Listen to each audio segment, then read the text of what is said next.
আসসালামু আলাইকুম সবাইকে।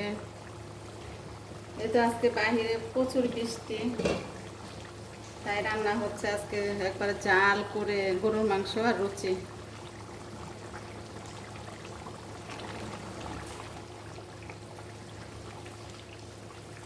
মাংসটা আমি ভুনা করে নিয়েছি,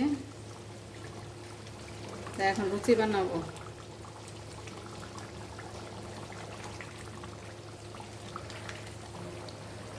কড়াইতে তেল দিয়ে গরম করে নিয়েছি, এখন রুচিগুলো ভেজে নেব।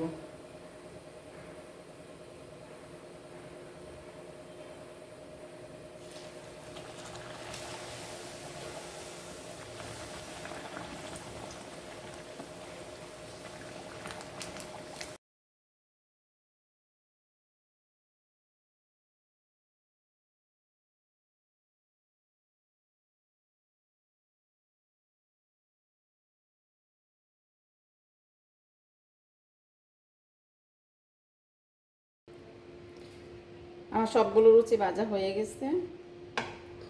এখানে আরও বানিয়েছি চিতল পিঠা।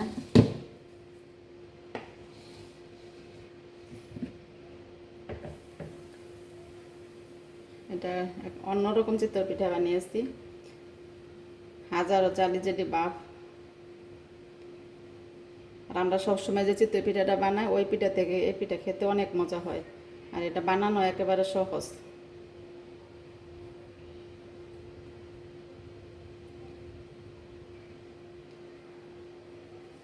আজকের মতো রাখি, সবাই ভালো থেকে আল্লাহ হাফেজ।